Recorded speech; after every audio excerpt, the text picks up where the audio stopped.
Vica, and I'm one of the consultants at AMS with a focus on communications and women's leadership. Today, we are going to be talking about a topic that some of us may or may not be familiar with, and that's emotional intelligence. And to cover this topic, the extent of it, with us we have Colleen Franca, who is a senior consultant here at AMS. So, Colleen, so great to have you here. Great to be here. Thank you, Linda. All right, so Colleen, before we jump into this topic on emotional intelligence, why don't you give us a little backstory on your professional journey and how you ended up at AMS? Sure. Okay. Well, let's see. I'll give you the short story. I was working at a financial firm on Wall Street for 20 years, and I was director of learning and development. And about halfway through that tenure, Phil Ventresca, who is the founder of AMS, contacted me because he was a vendor and I procured training from various sources. And so the first introduction I had to AMS was that I was a client of Phil's. So Oh, yes, I would hire him and his team to come in and do training on various topics. And then when I retired, or semi-retired, I should say, in 2015, Phil contacted me, reached out. He said, "You don't really want to retire, right?" So he typical said, Phil. "Why don't you come join us at AMS? And we could really use your skills there." And so things progressed from there. And I have been delivering courses and consulting and training and coaching for AMS services for let's see, what is it now? You know, going on 10, 11 years or more. And yeah, that's my short story of how I Wonderful. ended up. That's a great story, and you really Yeah, have a wonderful background. It's thank quite you. accomplished and very impressive. Okay, so Colleen, let's start off with this. So most of us know we understand what IQ is, uh, Right. intelligence quotient. So how Yeah. does that differ from emotional intelligence, which is what? Mhm. EQ? Yeah, great question. So the main differences are they're pretty clear. They're two different types of abilities that we have as human beings. IQ being the ability to, it's really related to cognitive abilities such as problem solving, using logic. Our memory is involved in that. So there are, analytical skills involved in IQ.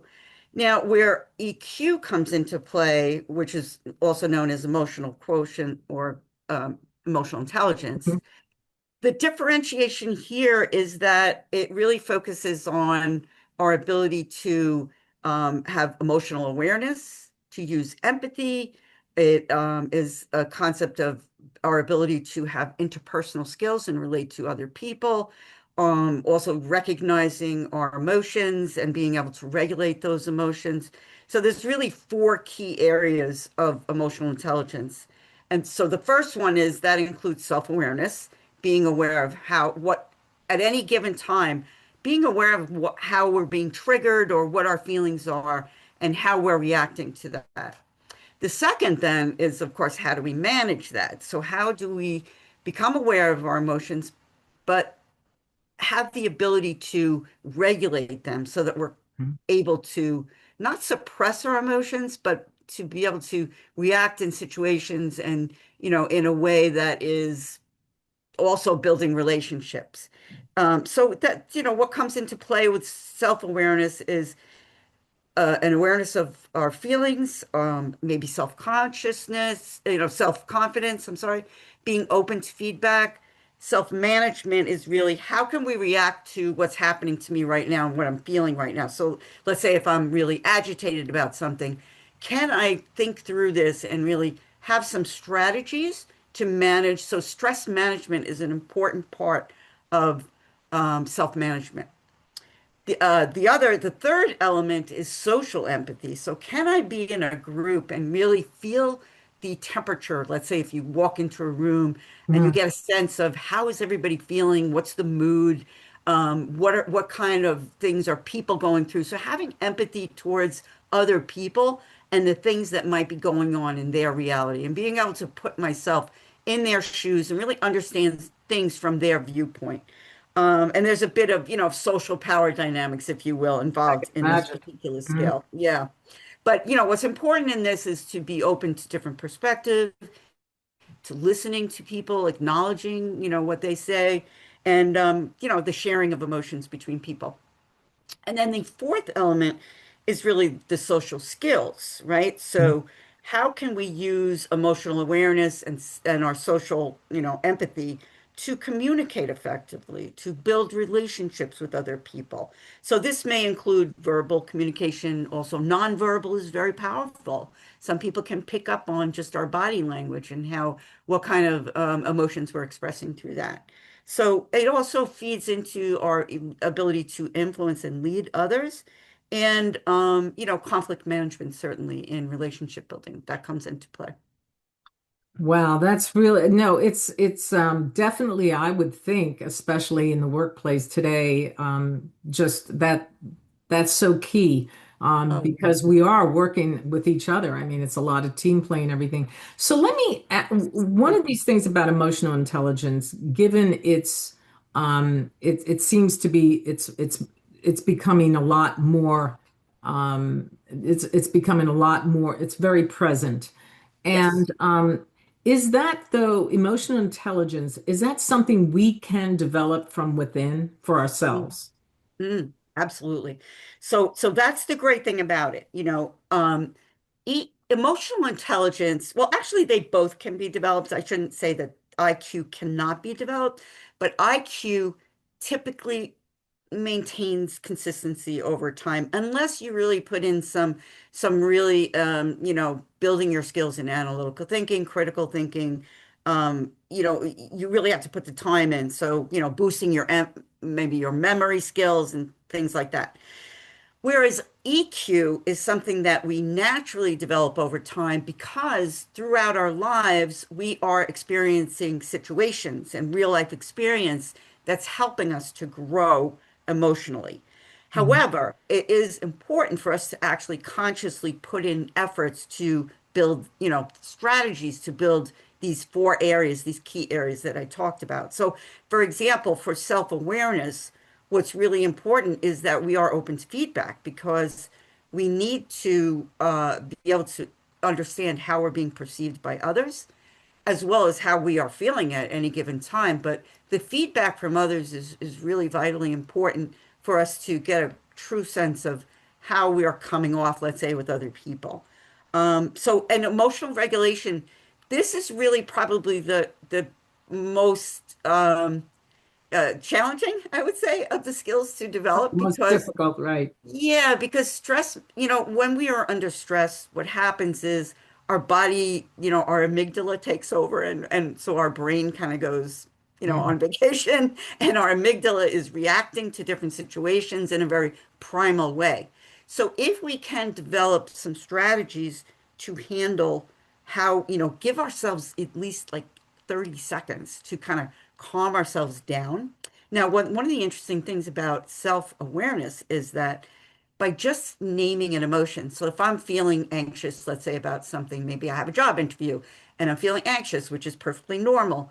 If I just tell myself what that emotion is and I name it, like, oh, I'm feeling anxious. If I just say that to myself or even out loud, that has the ability to calm down the Mhm. emotion That's because interesting. it moves from the unknown to the known. It's something You tangible. know what it is. You know what it is, so you can Yeah, well, and handle it. also too, Yeah, you said something, I've often heard this before. It's like rather than react, yes, that takes some time so that you can respond accordingly. absolutely. And a good technique for that is just breathing. Yeah. I mean, breathing techniques, count to four and breathe in and then breathe out. And that can slow down also our adrenaline, Right. and ability to kind of get some calmness But and really, I like what you said. Once you are aware of the feeling that you're experiencing, it already gives you a start to like how you can respond. So, yes. oh, interesting. So now if I was a manager or a leader in an organization, how yeah, would it be something if you were a leader or a manager, would you bring up emotional intelligence in the workplace? Because I mean, there's so many when you think about, you're in an organization and there's like, deadlines to meet and there's the actual work we have to do. Yeah, Would you, as a manager or a leader, would you bring in emotional intelligence into the workforce? I absolutely would. Now, I'm not saying I would sit down with somebody and say, okay, let's review emotional intelligence in a very, you Hmm. know, theoretical way. Hmm. But the way that it would come out is, of course, through performance management. Okay. And if we recognize, let's say, one of our employees is in a meeting is being very disruptive or not aware that they're being, let's say, talking over somebody that's in the meeting. So the way that could manifest is I would give them really good feedback, really, good feedback being it's very specific. We don't want to be very obtruse about it. Hmm. And we want to leave room for a conversation with that person and, maybe help them think through what do you think was going on? Like, you don't want to be, You so don't want to be like the mother hen. no, you don't Shame want to on be you, right? judgy. No, But no. okay, so Colleen, let me ask you this question then. If you are managing and leading a team, I don't know, Mhm. so many 10 to 20 people, how would you address emotional intelligence, like oversee it as a group rather, Oh, with the or group. was it Yeah. something Well, you have to do individually? no, no, no, no. So the performance management piece of it, where we get to the individual gap, the individual performance and where they have gaps in their emotional intelligence, Hmm. that belongs in a one-on-one. But no, certainly in team meetings, and I did this as a manager. Well, I actually designed the courses in emotional intelligence too, but so that helped. But Yeah. aside from that, I would talk about it in meetings as the fact that it was so very important to their success and their career development Okay. and explain what it was because they have to understand it. And of course, my team would always go to, sessions on emotional intelligence because I wanted them to understand it. I would recommend books that they could read. We would Okay. have discussions around it. We might have hypothetical situations and talk about what would you do in this situation? What do you think a good strategy would be? Hmm. But I would also, focus on some of their strengths because people have inherent strengths. So there might be somebody who's a really good listener, and I would call them out and Call say, them out on that. for example, this is a really important component. I noticed, in the meeting that you had with this person, you were really very, responsive to them and you were quiet and you let them talk. And that's great. So I would reinforce the positive skills that they're Encourage their already exhibiting. strengths. Yeah, Yes, exactly. absolutely. Yeah, Okay, absolutely. so well, I really think that so I love how you can bring it into a team, Yes. and I would think that how does a team respond to it though? I would think that if I was in a team and the person, my manager or leader, was bringing this on board, I would be very excited about it. Yeah, absolutely. Oh, I think it's great. I mean, people actually feel more empowered Yeah. because it's not like you're saying, this cognitive ability that you don't have or you need to improve in. This is something that can be done on a daily basis. The minute you wake up, you can start coming up with strategies. So there's a To really parlay great it into your book. personal life. Exactly. And actually what I would do is I would buy books for my team. There's a great book called Emotional Intelligence 2.0. Oh, really? And this is Emotional Intelligence 2.0. right. And this has been around for quite a while. There's probably new revisions of it. But what the great thing about this book is that it has very tangible strategies for each of these quadrants. Hmm. So, for self-awareness, they'll have something like watch yourself like a hawk. So imagine you're a hawk and you're up on a tree and you are looking down at yourself, kind of having a conversation with somebody.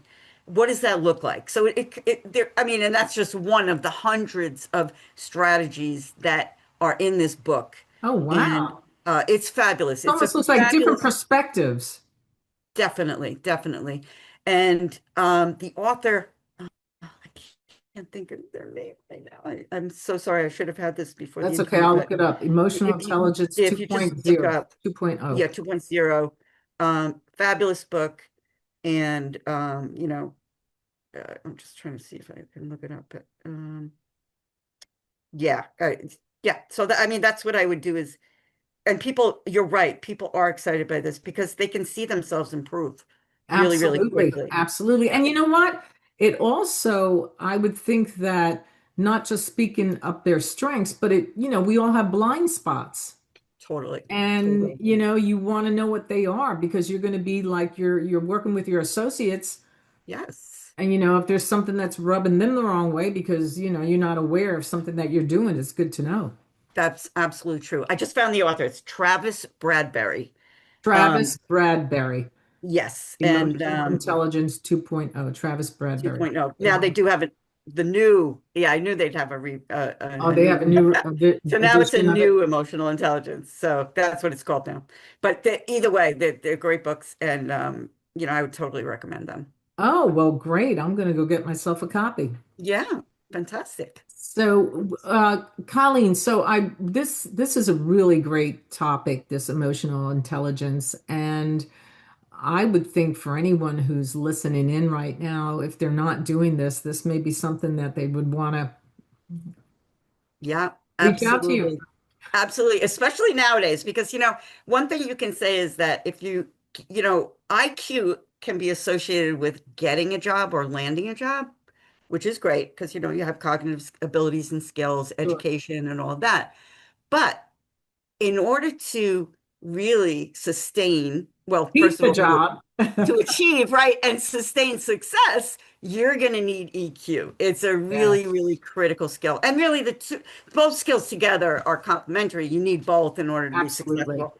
And the type of job that you have is also going to dictate. If you're working with people, you better be working That's on your right. emotional No, it's true. And intelligence. I think, we all have a perception of what a leader or a manager or Yeah. what a particular role is. And, years ago it used to be the leader had to have charisma and, Yeah. and it had to have presence and, had to Yes. be well spoken. But now it's more about like, what are your relational skills? Yes, absolutely. Connecting with others is just Hmm. so important, Yep. Yeah. really important. So, Well, this was I mean, I got a lot out of our oh, I'm so discussion right glad. here in this thought leadership right now that we're doing. So, Wonderful. yeah. So, Colleen, anything more you'd like to add? Um, No, I just think that, it's a whole world of, understanding, book smarts versus street smarts, let's put it yeah. that way. So I would just encourage people to go out and just try even each day to look at something that you might want to improve or even recognize some of the strengths you have in emotional intelligence. I think that it's an important activity and kind of do Well, some, and I also think, I don't know, this would be kind of like, I don't know if you do this. I mean, it sounds like it's a little bit of a game, but you sit down with somebody and say, okay, let me tell you what your strengths are. You tell me what my strengths are. Because, yeah, you'd be surprised when somebody tells you, oh, I recognize this in you. And I'm like, no, really? And yeah. it's interesting that, you never know how people perceive you. Absolutely. And to We hear all it have is our even, own inner, we have our own thoughts about, the way we do things, and we could be sure. rigid on this, we could be flexible here, or this scares us, or we can't, or this gets us Yeah, excited. But somebody, you have a soundboard, and they turn around and say, you really are, this when you're doing this, I see this. I love that. I think that's a great team activity, actually, Yeah, is, I think so. you I know, think it'll be really a lot of fun yeah, too, yeah, as that's long as you great. keep it all positive. I think that's the way you go. That's the way you want to go. I mean, when you get feedback from somebody, you really need to be trusting of them and Yes, understanding that their intent is to make you even better than you are today. exactly. So, Yeah. yeah, it So has you to be. focus on the positives. Yeah, absolutely. Well, I really think this is a really great discussion. I love what you talked about. I think a lot of people are going to get a lot out of this. So, Colleen, thank you so much. Oh, thank you for It took exploring this taking up your topic. time to do this. Thank you so Absolutely. much. Thank you so much for the opportunity, Linda. Yeah, absolutely. Oh my goodness.